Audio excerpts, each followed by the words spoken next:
नमस्कार दोस्तों, स्वागत है आपका a book before sleep channel पर। आज श्रावण मास पर भगवान शिव की एक खास प्रेरणादायक कथा सुनाते हैं। श्रावण मास हिंदू पंचांग का वो पावन समय है जब प्रकृति हरियाली से भर जाती है और भक्तों के मन में शिव जी की भक्ति चरम पर होती है। माना जाता है कि इस महीने भगवान शिव अपने भक्तों पर विशेष कृपा बरसाते हैं। बहुत पुराने समय की बात है, जब देवताओं और असुरों के बीच समुद्र मंथन हो रहा था। तब उस गहरे मंथन से अमृत के साथ साथ भयंकर विष हालाहल भी निकला। यह विष इतना जहरीला था कि उसके स्पर्श मात्र से जीवन का अंत हो सकता था। सारे देवता घबरा गए, सृष्टि के विनाश का खतरा मंडराने लगा। तब सभी देवता मदद के लिए भगवान शिव के पास पहुंचे। उन्होंने निवेदन किया, हे महादेव, आपकी शरण में है, कृपा कर हमारी रक्षा करें। भगवान शिव ने बिना देर किए सबकी भलाई के लिए वो भयंकर विष अपने कंठ में धारण कर लिया। इसलिए वे नीलकंठ कहलाए। विष पीने के बावजूद शिवजी सदा मुस्कुराते रहे, क्योंकि उनका उद्देश्य था कष्टों को दूर करना, दूसरों के लिए बलिदान देना। वहीं माता पार्वती ने शिवजी के विष के असर को उनके कंठ तक रोकने के लिए उनका कंठ पकड़ लिया, जिससे वह विष नीचे नहीं गया।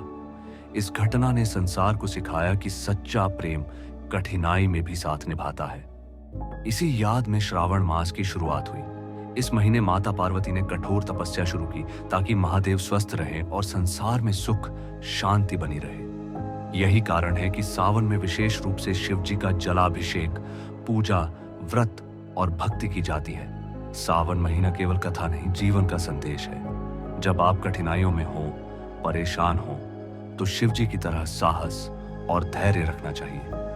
उनके जीवन का हर पल सिखाता है त्याग, सेवा और सच्ची भावना से जीवन संवरता है। शिव जी अपने भक्तों से प्रेम करते हैं। गरीब ग्वाले से लेकर राजा तक सबकी पुकार सुनते हैं। एक समय की बात है, एक ग्वाला रोज शिव जी को अपने हाथों से चढ़ाई गई जंगली फूलों की माला अर्पित करता था। उसकी सच्ची श्रद्धा ने महादेव को प्रसन्न कर दिया। एक दिन जब वह बीमार पड़ा तो शिवजी स्वयं उसके सपने में आए और आशीर्वाद दिया। उसके सारे दुख दूर हो गए। इससे हमें यह सीखना चाहिए कि पूजा उपासना दिखावे से नहीं, सच्चे मन, श्रद्धा और विश्वास से होती है। सावन का दूसरा संदेश है, किसी भी बोझ या विष को अपने अंदर पनपने देना जीवन में अंधकार ला सकता है, लेकिन उसे धैर्य और विवेक की ताकत से संभाला जाए तो जीवन में शांति पाई जा सकती है। जैसे भगवान शिव ने विष पिया, पर अपने ऊपर कभी गुस्से या दुख को हावी नहीं होने दिया। जो लोग सावन में उपवास रखते हैं, जलाभिषेक करते हैं, मंत्र बोलते हैं, वे केवल अपने लिए नहीं, पूरे संसार की सुख शांति के लिए प्रार्थना करते हैं। शिव जी का यही व्रत है। जीवन में आए कष्टों का सामना किसी की भलाई के लिए करो। सामने आई परेशानी से भागो नहीं, डटकर सामना करो और दूसरों को भी राह दिखाओ। जैसे शिवजी ने सर्प अपने गले में धारण किए, वह दर्शाता है कि जो भय है, जो विष है, उसे नकारना नहीं, उसे स्वीकारना और परिवर्तित करना सीखो। अपने अंदर के डर, नकारात्मकता और द्वेष को शिव की तरह वशीभूत करो। तब जीवन में कोई विष आपको नुकसान नहीं पहुंचा सकता। श्रावण मास में शिवजी की कहानियों का पाठ, शिवलिंग पर जल चढ़ाना, बेलपत्र अर्पित करना, इन सब क्रियाओं के पीछे वैज्ञानिक, मानसिक और आध्यात्मिक लाभ छुपे हैं। मन को एकाग्रता मिलती है, नकारात्मक विचार दूर होते हैं और जीवन में ऊर्जा व उल्लास आता है। आप सभी इस श्रावण मास में शिव जी से यही प्रार्थना करें कि आपके मन से सभी दुख, दुश्चिंता, डर और निराशा दूर हो जाए। आपके जीवन में उम्मीद, साहस, प्रेम और विश्वास बना रहे। दूसरों की मदद करें, दया का भाव रखें, किसी के दुख में साथ खड़े रहें। यही असली शिव भक्ति है। आइए इस श्रावण में हम अपने भीतर के विष यानी नकारात्मक सोच, गुस्सा, चिंता और दुखों को त्यागने का प्रयास करें।